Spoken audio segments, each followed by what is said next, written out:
Buenas noches. Estamos al finalizar el Congreso de Mayistas que por segunda vez se lleva en la ciudad de Campeche, y como ustedes saben hemos realizado una serie de entrevistas con personalidades de la investigación. En este caso tenemos al doctor Okoshi, que ya es casi mexicano, sabemos que es japonés pero ya es casi mexicano, y nos da mucho gusto recibirlo en el programa Yo Soy Campeche. Doctor Okoshi, nos da mucho gusto que esté con nosotros en este programa, y yo le quería preguntar, yo tengo entendido que una de sus investigaciones más importantes que tiene, bueno, una de tantas, es el Códice de Calquini. ¿A qué conclusión llegó usted con esa investigación? Mire, Códice de Calquini es un documento que habla de la época prehispánica, desde luego, y fue utilizado como título de tierras de Calquini. Mas, sin embargo, hacia 1800 es cuando este códice que tenemos actualmente, su manuscrito está en Princeton, fue utilizado para defender las reclamaciones o derechos ancestrales que tenían los calquinienses frente a los de Nojcacap. Y entonces cuando supe de esto, porque eso supe a través de los últimos dos documentos que tienen la fecha de 1822 y 23. Y entonces una colega me llamó la atención, Tsubasa, tú no hablas nada de esos últimos documentos del siglo XIX, ¿por qué? Porque me interesaba la parte prehispánica, ¿no? Y entonces sabía que Crónica de Calquini aparece también en el mapa de Calquini, entonces empecé a leer. Entonces me doy cuenta de que tanto Códice de Calquini como Crónica de Amení están relacionadas íntimamente en torno al pleito de deslinde entre Nojcacap y Calquini suscitado en 1800. Y entonces, hasta ese momento yo pensaba que Códice de Calquini es una reliquia del pasado prehispánico.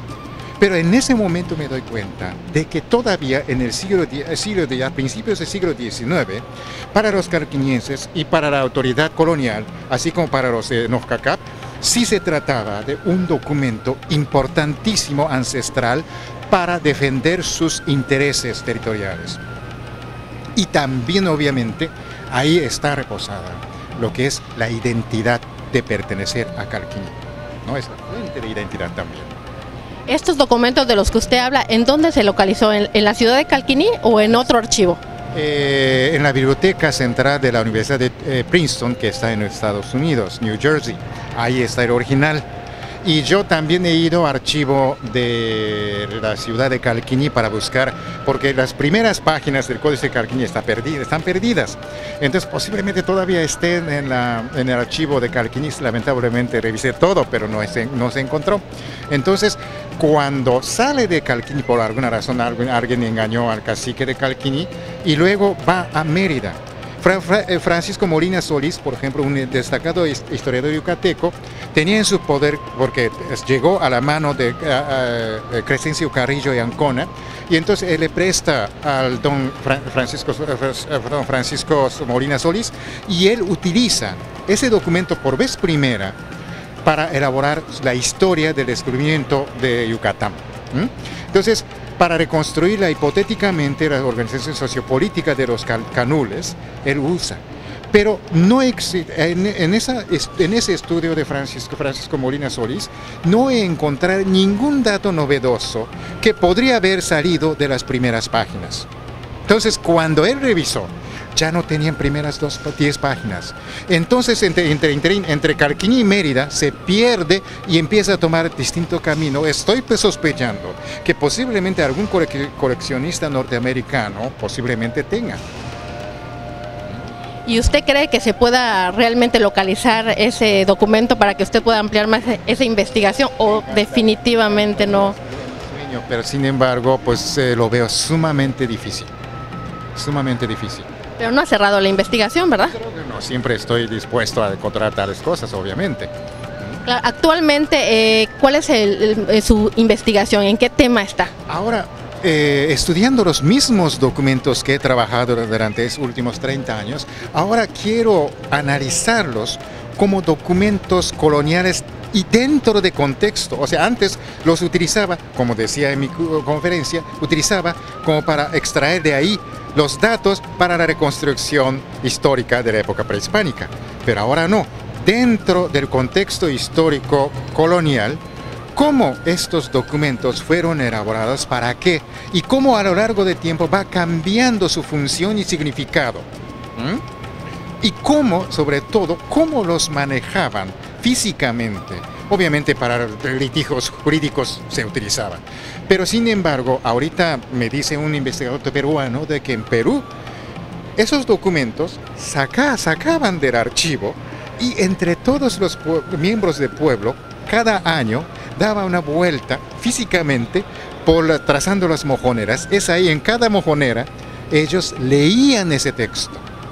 No se ha reportado todavía en México ese tipo de uso, pero pues no dudo que posiblemente México haya utilizado a los indígenas de esa manera los documentos. Entonces, eso voltea completamente nuestro concepto sobre los documentos coloniales.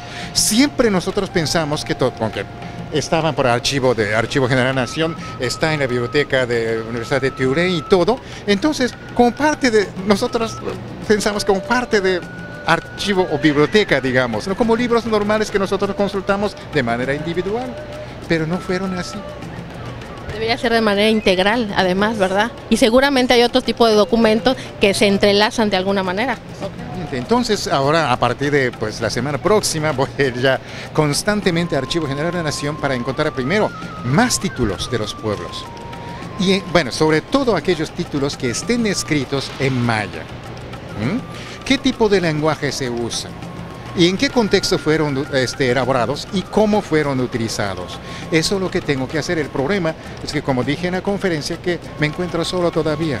No hay seguidores y todo, eso es lo que me da tristeza y rebasa prácticamente mi capacidad personal.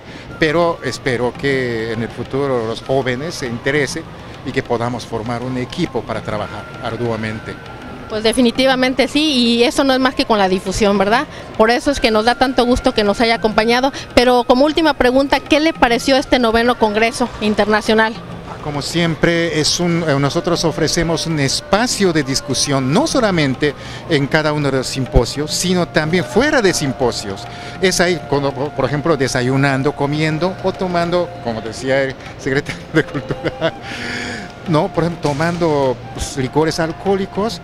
Nosotros intercambiamos nuestras opiniones, ya no necesitamos fundamentar nuestras opiniones, nuestros pareceres podemos hablar. Entonces es ahí donde nos nutrimos para enriquecer nuestras perspectivas hacia lo que estamos haciendo, ¿no? Entonces, en ese sentido, hemos logrado ofrecer un espacio académico de discusión e intercambio de opiniones académicas muy importantes, como siempre.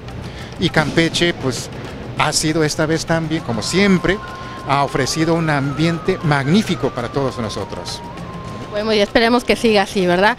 Bueno, querido auditorio, pues ha sido la entrevista con el doctor Okoshi y muy buenas noches. Y con esto ha concluido los trabajos de este 9º Congreso Internacional de Mayistas.